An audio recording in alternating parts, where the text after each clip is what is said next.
Welcome back everybody to another episode of Direct Comparison.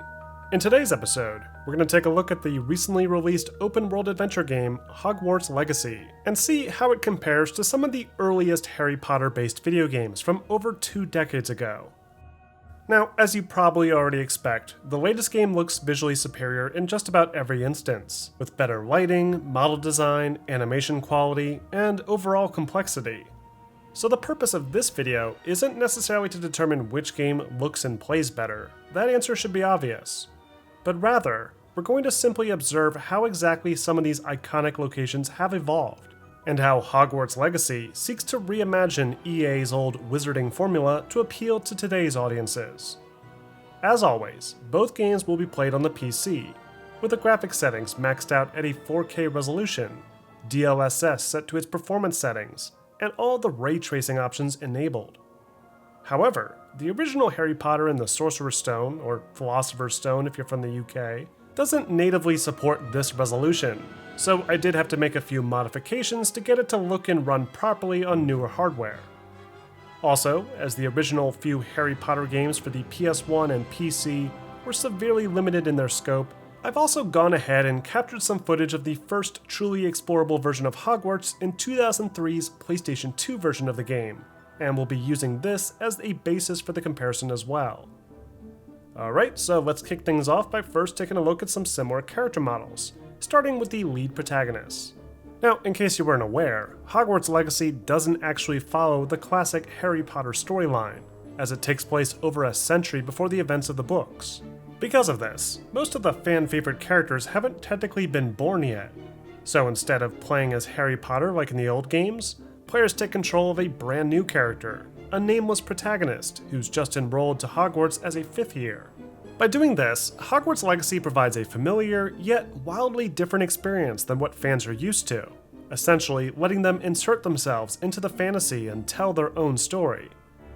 The protagonist can be customized slightly, with many preset faces to choose from, skin tone sliders, facial feature adjustment, and a wide range of clothing that can be found throughout the game.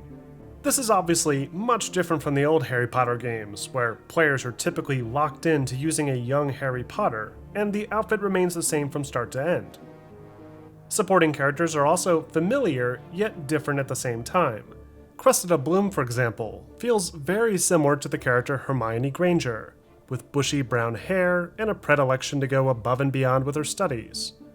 Though her obsession with trying to cast non-verbal spells puts her at odds with the actual school rules, which does set her apart slightly from the character she appears to be channeling. Then there's Gareth Weasley, that, as you'd expect from the name alone, has similar messy red hair and freckles as his distant relative Ron Weasley. Though both Gareth and Cressida are not nearly as important of characters as Ron and Hermione, as the game designates characters like Nettie Onai and Sebastian Sallow as the player's close friends instead. As for the actual quality of the models, I think it's safe to say that Hogwarts Legacy looks a bit better here. We're talking thousands upon thousands of polygons over the boxy characters presented in the old games. The characters' faces appear perfectly smooth along the edges, and react more believably to lighting interaction, and even cast shadows across small features like the nose and brows. Even when considering other modern video games today, Hogwarts Legacy's characters do hold up fairly well, especially in regards to the solid dialogue animations and the nice attention to detail that was added in.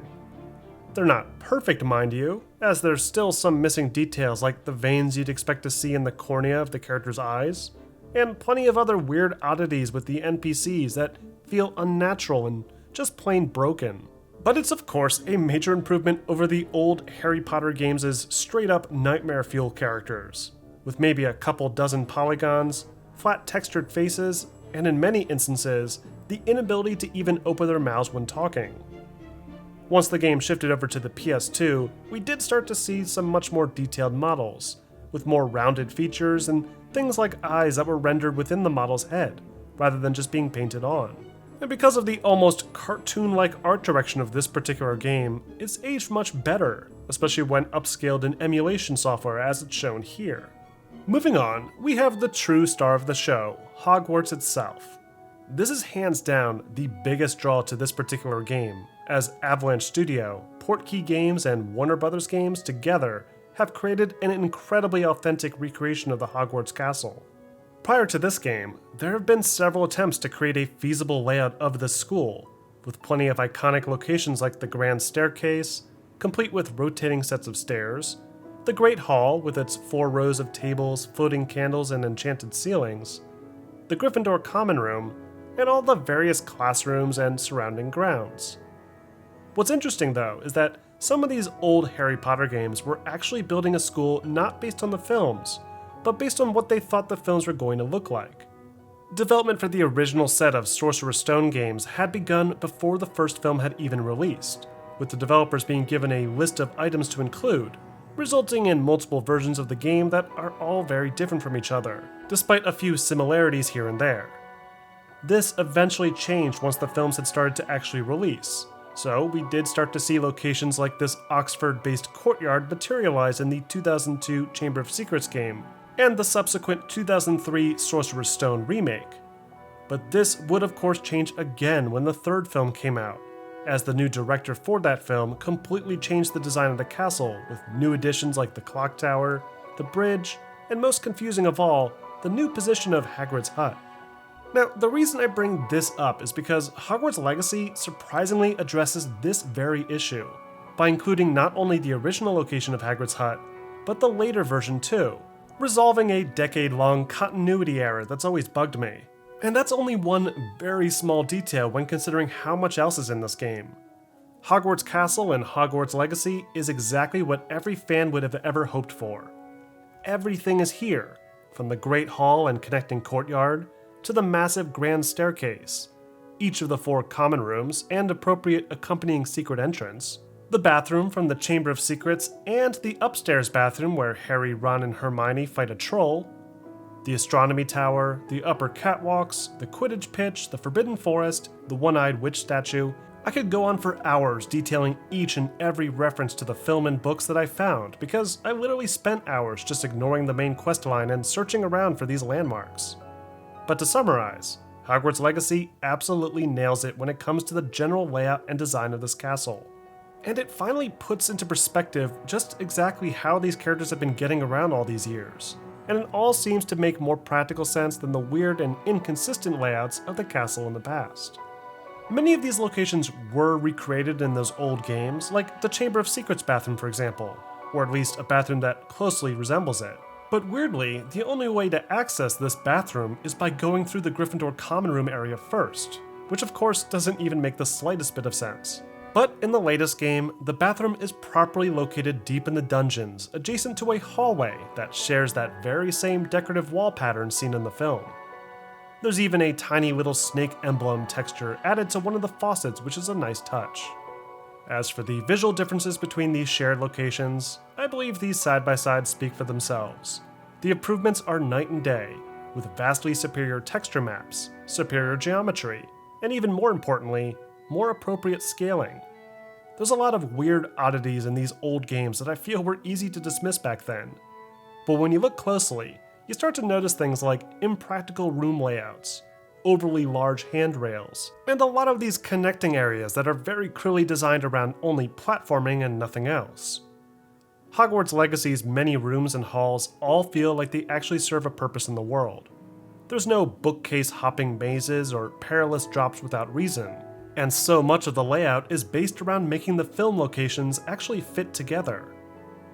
The only minor complaint I can really put against this game's depiction of Hogwarts is the Divination Tower, that instead of featuring that weird double helix looking staircase from the film, there's now just a single magical extended ladder that goes straight into the classroom. Finally, the last thing I'll say about the environment is that Hogwarts Legacy is not limited to just the castle. Remarkably, this game extends very far past the castle, into the distant countryside, including the Forbidden Forest, Hogsmeade, and many other locations never before featured in the films. It's an insanely huge map to explore, and with the help of Floo powder, players can unlock fast travel points and instantly fast travel to discovered locations with ease, or choose to fly around after completing enough of the story. Moving on, let's talk about the lighting.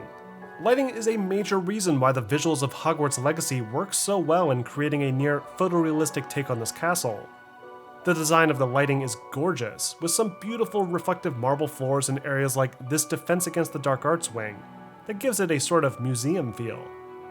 Then there's the thick volumetric light that pours in through the massive windows in areas like this central hall, that will even gradually change throughout the day thanks to a dynamic day-night cycle.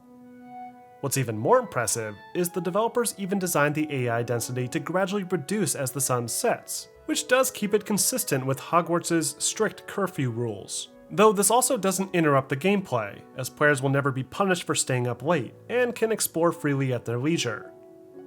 Another nice touch to Hogwarts Legacy is the inclusion of both screen space and ray traced reflections, which are combined to create some vivid backdrops in all of these locations.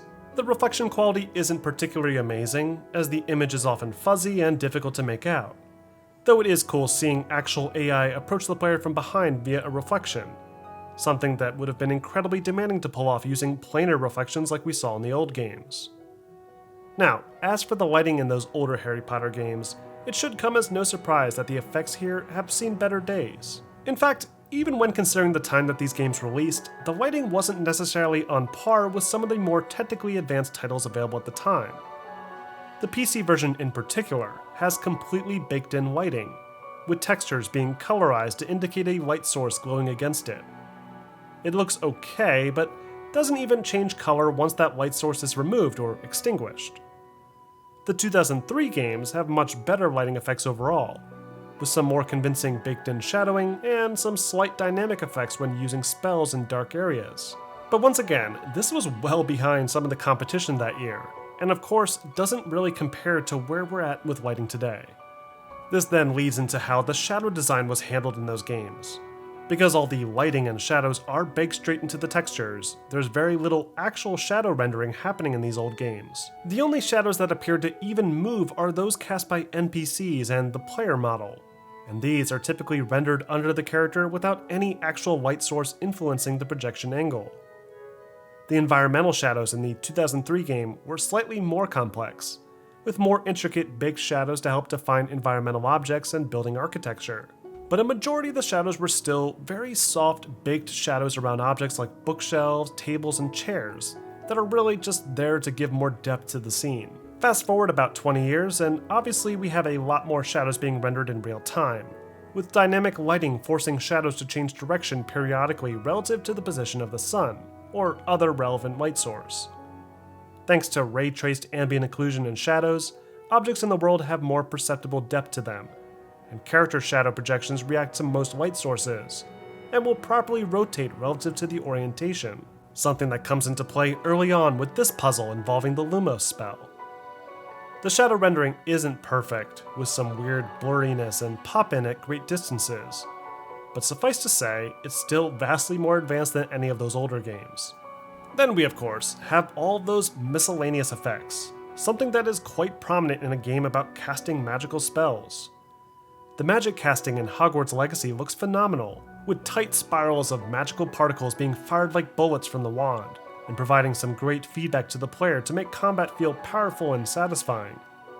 Each spell is then color-coded to coincide with a unique gameplay design, and different particle styles will emit around the player's wand and impact zone to make the scene really light up properly.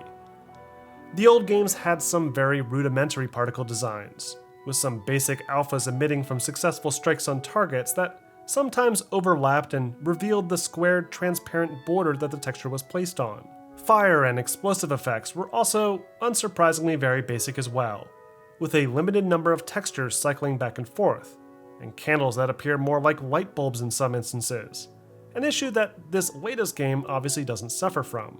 And then you have things like the water that will now react slightly to the player when swimming, though I will say that the overall wave simulation isn't particularly amazing. Still, it's an incredible step up when considering the overlaying still textures used in the old games. Now, let's switch gears here and talk briefly about the core gameplay design, as I feel this is one of the most important distinctions between these two games. First off, there's the general mission structure and pacing of the game itself.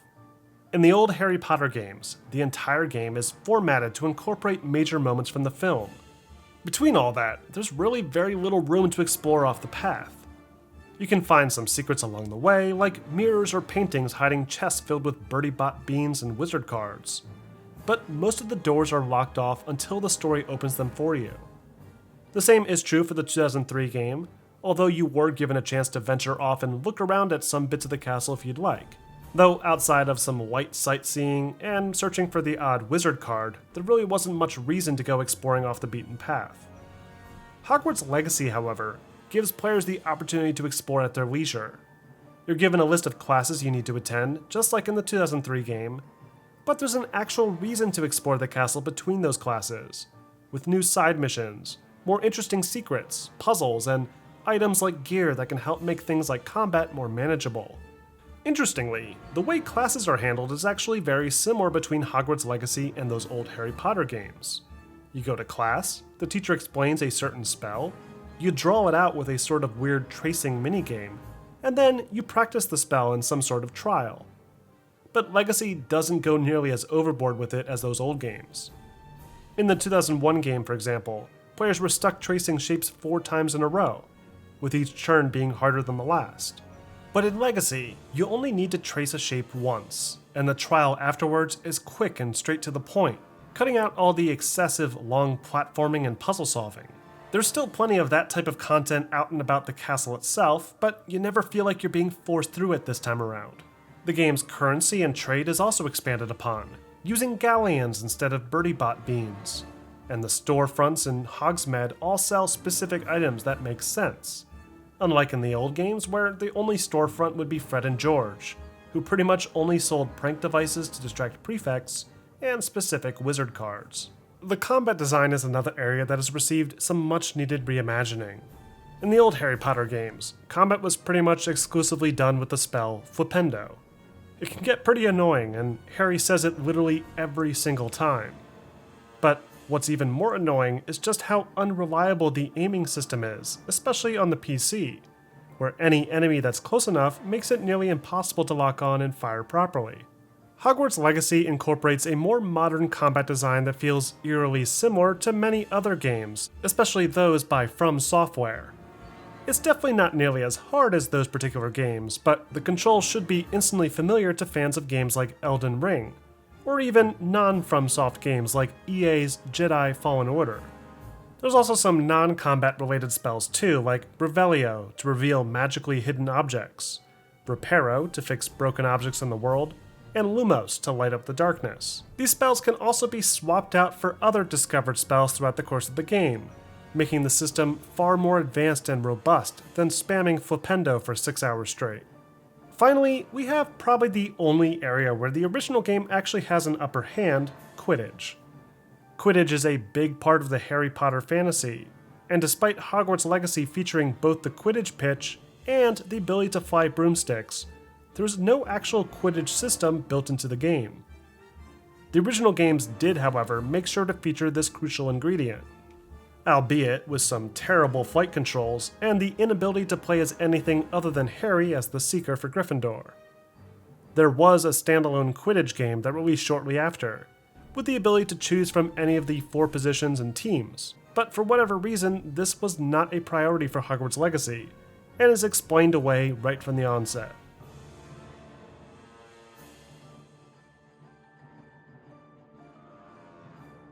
Still, with this game's early success so far, I'd be surprised if they didn't make some sort of expansion or standalone multiplayer spin-off featuring this sport in the near future.